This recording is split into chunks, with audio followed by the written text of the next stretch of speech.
I filled it in. No time for that doubt, they counted me out, I'm getting it in, yeah. No time for no loss, I'm paying the cost, I'm in it to win, yeah.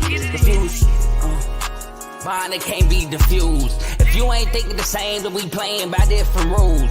You can't see the vision, we living in different views. Until we complete the mission, keep getting up, never snooze. I walked a mile in my shoes, had the mind of a fool, chasing diamonds and jewels. Trust me, I was confused. Started minding my business and used my mind as a tool. Ended up finding my purpose and found the time to get to it. They told me I couldn't do it, they told me I couldn't make it. They sold it, could never break it. That's sadly mistaken. I need a piece of the pie, I want it so bad I can taste it. They told me like Toby, keep on running, toes they gon' take them. Used to lose, built to win, applied myself, I filled it in. No time for the doubt, they counted me out, I'm getting it in, yeah. No time for no loss, I pay for the cost, I'm winning to win, yeah. Refuse to lose, I'm built to win, applied myself. Welcome back to CTC. I'm your gracious host, Carl, and I'm back. Day before, we are one day away from the Sweet 16. I know y'all can't wait. I know I can't wait. We're gonna give you some quick picks for the Sweet 16. We're gonna give you some quick picks for the NIT tonight. I know if you've seen on the show, on my channel, I gave you some quick picks for the NIT as a short. Last night went 1-1. Indiana State handled business. Georgia surprisingly beats Ohio State and Columbus. So shout out to the Bulldogs, man. As hot as Ohio State's been, not mad I was wrong there. As a Michigan State fan, I will take it when Ohio State loses. So, hey, not mad at being wrong. But as you can see my record right here, NIT 14-12. NCAA tournament started off 1-3 at around the 68. Then got it to a solid, 12-12 or something like that. Or 22. No. It was something solid. And now it's currently at 34-18. So, been on a little heater lately in the tournament. But before I get into the episode, I like to ask that you leave a like, comment, share, and subscribe. It helps the channel. It helps my channel, CTC, by way of the Refuse to Lose Network. It helps channels like BWT, Baseball with Teddy, which opening day for baseball is tomorrow. Let's go Tigers. Let's get a W. Let's beat the White Sox. It helps FFC, Fantasy Football with Coach Coombs, who had an episode last week talking about free agency. It helps RBO, Real Ballers Only, featuring Vaughn, who's going to have an episode coming soon, hopefully. It helps Dave's Doghouse, which he went live earlier this morning. Still got to tune into that. And it also helps King's Talk with Joe Jordan. And it helps, last but certainly not least, in the red corner, featuring Ty, Ricky, and Fast Camp, which I believe they're going live this Sunday. Don't take my word for it, though. Can't forget about the main show, featuring Joe, Tomo, and Dave. No show this week for the main show. I believe they're back next week. But yeah, no show this week. So that's there. But please leave a like, comment, share, subscribe. Helps the channel, helps my channel. And if you like what you're listening to, stick with me and stick with the network. So, got to talk about the NIT first. Just 2 games tonight. Let me bring this up. 2 games on the NIT tonight. First game is, as I bring it, I accidentally messed up my passcode. UNLV versus Seton Hall. Y'all know I've been on the UNLV train. I've been rocking with UNLV since they were picked to lose against Princeton. Now, they were favored against Boston College. I don't know what the media or what the national headlines was for that game, but I rode with UNLV then. And I'm not changing now. UNLV has beaten Princeton, I believe, on the road. UNLV beat Boston College. Yeah, UNLV won against Princeton on the road. Then they beat Boston College. Well, that one was at home. They're back on the road to go against a really good Seton Hall team. Seton Hall has been playing defense pretty well. Dre Davis, Alamir Dawes, and Dylan Wosu, they've all been playing really well. Kadari Richmond has been playing really well for Seton Hall, but so has the Boone Twins and D-Dan Thomas for UNLV. So I'm rolling with UNLV. I'm riding with UNLV till the wheels fall off. Sorry, not sorry. Seton Hall is favored by 5.5 points in this game. I'm taking UNLV in this one. Next game we have is VCU Utah, and I know Carl, you've been picking against VCU all tournament, and they've been proving you wrong. And that's kind of how my year been going with VCU. Every time I think I got VCU pretty much summed up, that the opposite happens. I'm still picking against VCU, though. I'm taking Utah. Utah has been dominant in this tournament. They beat USF. No, excuse me. VCU beat USF. My apologies. Utah beat Iowa by 9 points. Almost 9 points away from 100, by the way. So putting up big numbers. Then they blew out, well, they didn't blow out UCR Ryan, but they were up big at UCR Ryan. Because I watched that game. I remember they were up big at points against UCR Ryan. They ended up winning that game by 9 points. Don't think anything changes against VCU. I think they beat VCU. VCU has been playing well in this NIT tournament, but I think Utah wins that game. I'm sorry. Again, the 2 7-footers, Lovering and Carlson, it's going to be tough for VCU to stop. I think that they have guard play that can match the guard play with VCU. So I'm rolling with Utah on this one. So that's it for the NIT. And on to the big dance, the Sweet 16 Quickpicks. And it starts Thursday with Arizona and Clemson. And that's why I have them up here as my thumbnail.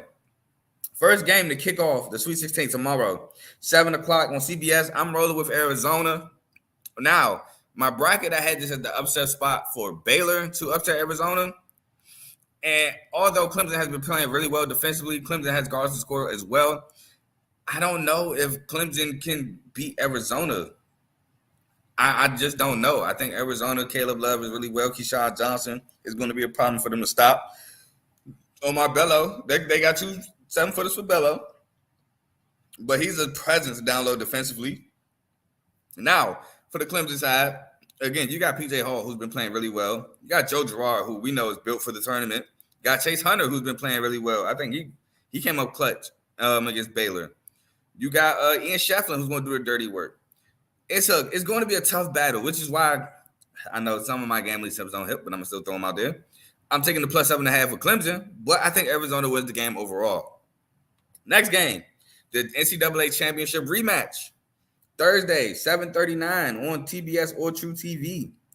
Well, I'll say and because it's slash, so it should be on both channels. But I have UConn. I'm sorry. UConn wins this game. UConn might win again by double digits. Now, would I say blowout? I don't know. But I think they win this game by double digits. UConn's just been a force all tournament all year.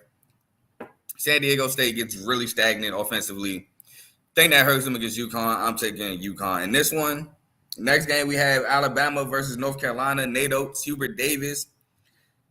I'm going North Carolina strictly because of defense. Alabama can score, yes. But we've seen that offense get disrupted by a really good team at Grand Canyon. In North Carolina, when they're locked in, defensively, it's tough to score on them. Trust me, I know. I just witnessed it Saturday with MSU. And North Carolina can put up points in bunches and quickly. Again, witness that as an MSU fan. So I'm rolling with North Carolina in this one. Alabama's had a great run. Nate Oates has done a great job at Alabama. I just don't think they have enough. They don't play enough defense. And when you mix that in with a team that really does play defense and can score, I think North Carolina wins this one. Plus, Alabama has been prone to giving up 100 points. Now, I don't think they've done it in this tournament, but they have done it prior to this tournament multiple times. I don't know if Carolina hits 100, but I think they hit 80, 90, keeping Bama at like 70. North Carolina wins. Now, the last game, this one is tough.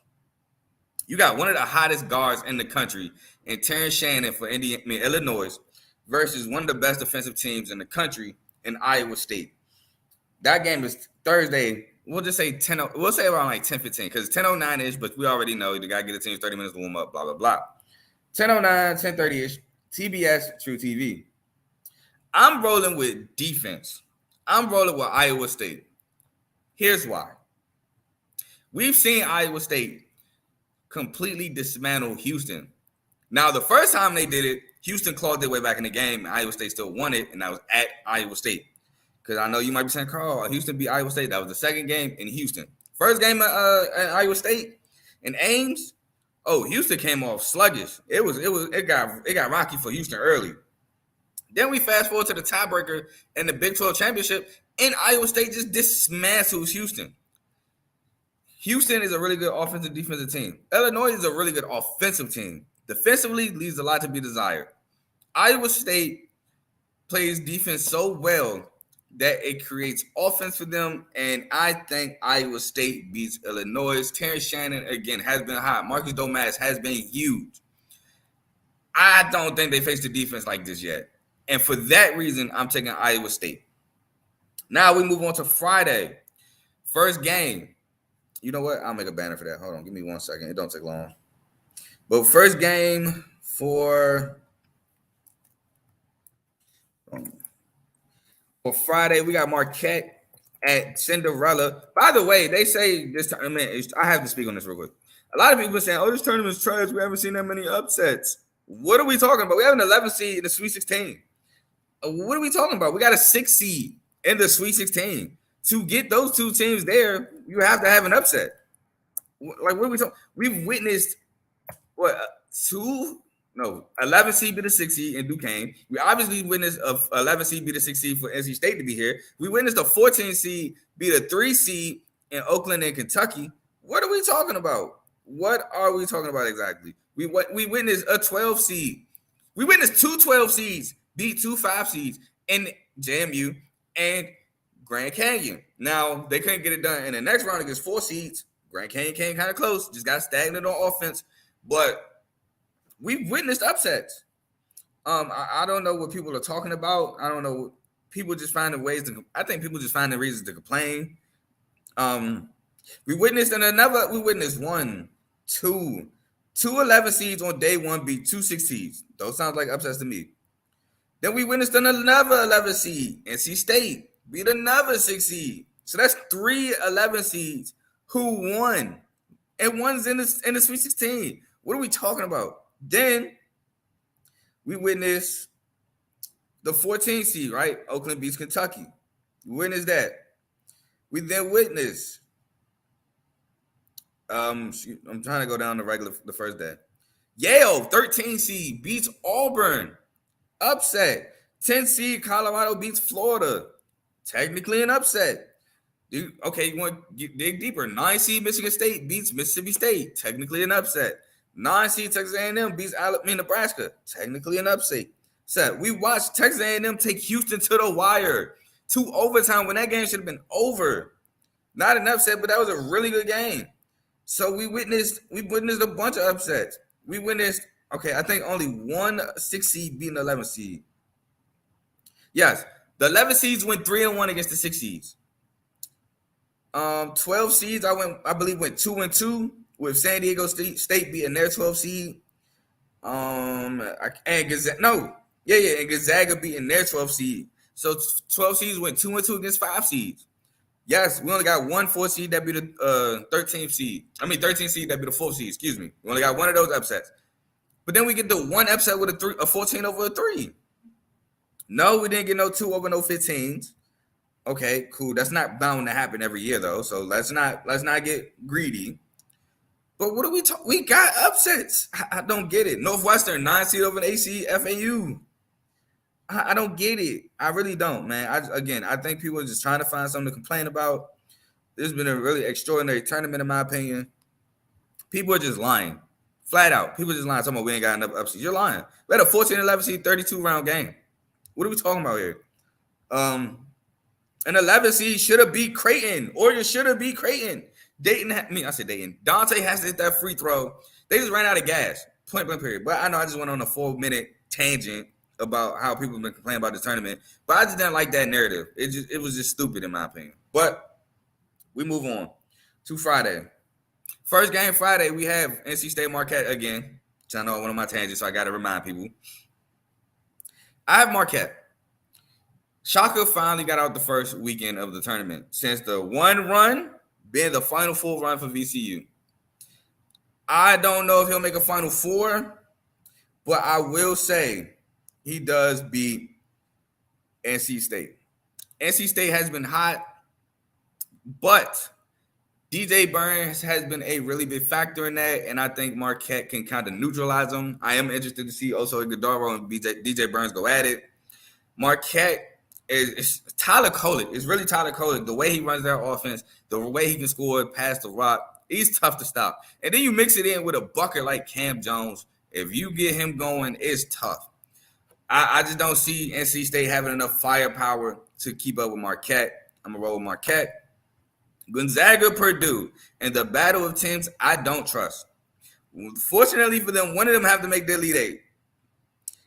This pick was tough. I think I'm rolling with Gonzaga. I'm rolling with Gonzaga because how hot they've been. They've shown me, hey, Carl, that one St. Mary's loss in the WCC tournament does not define how hot we've been. Purdue has been really good, but what I've noticed about Purdue is that players other than Zach Edey kind of get cold. Like Lance Jones has not been shooting it well. Braden Smith has been hot. I will not take nothing away from Braden Smith. Braden Smith has been actually balling. But Lance Jones hasn't really shot it well. Fletcher, he's been here and there, but he can get quiet. Gonzaga has been hot, and their offense has been running like a well-oiled machine. So I'm gonna run with Gonzaga. Next, we got Houston versus Duke. I'm rolling with Houston. This is 939 CBS. I'm rolling with Houston strictly because I feel like when Duke goes against teams that kind of get physical with them, they kind of go away.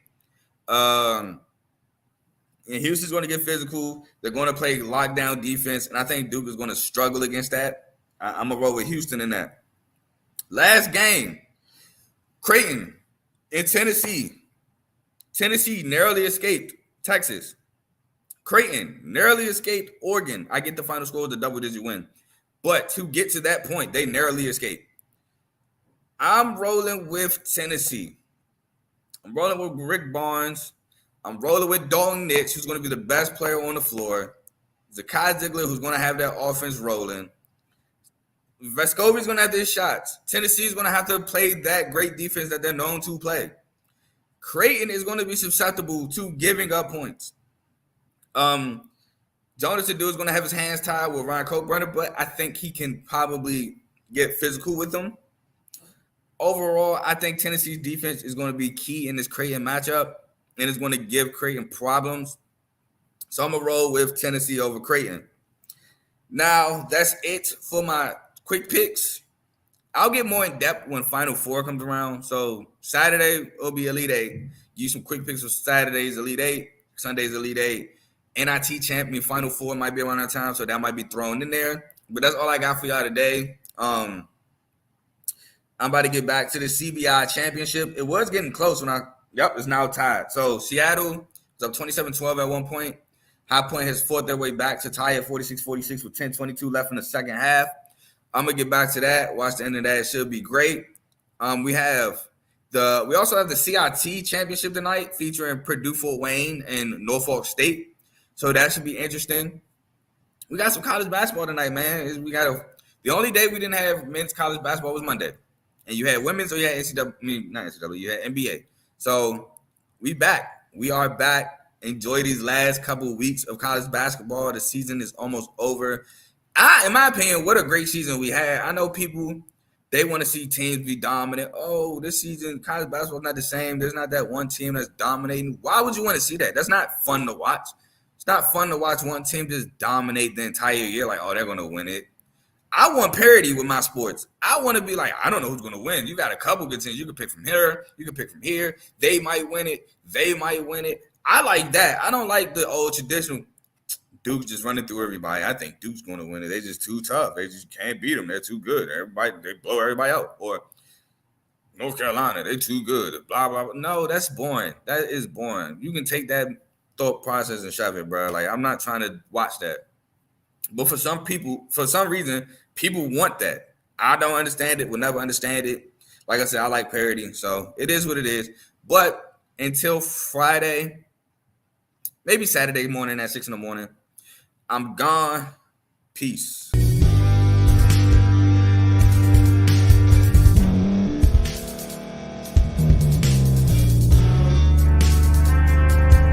Thank you for staying to the end. If you're watching this on YouTube, please like this video, subscribe, and also hit that notification button so you can be notified next time we put out a video. If you're listening on any podcast platform, subscribe and hit that notification button, y'all, so you can be notified we put out another podcast audio.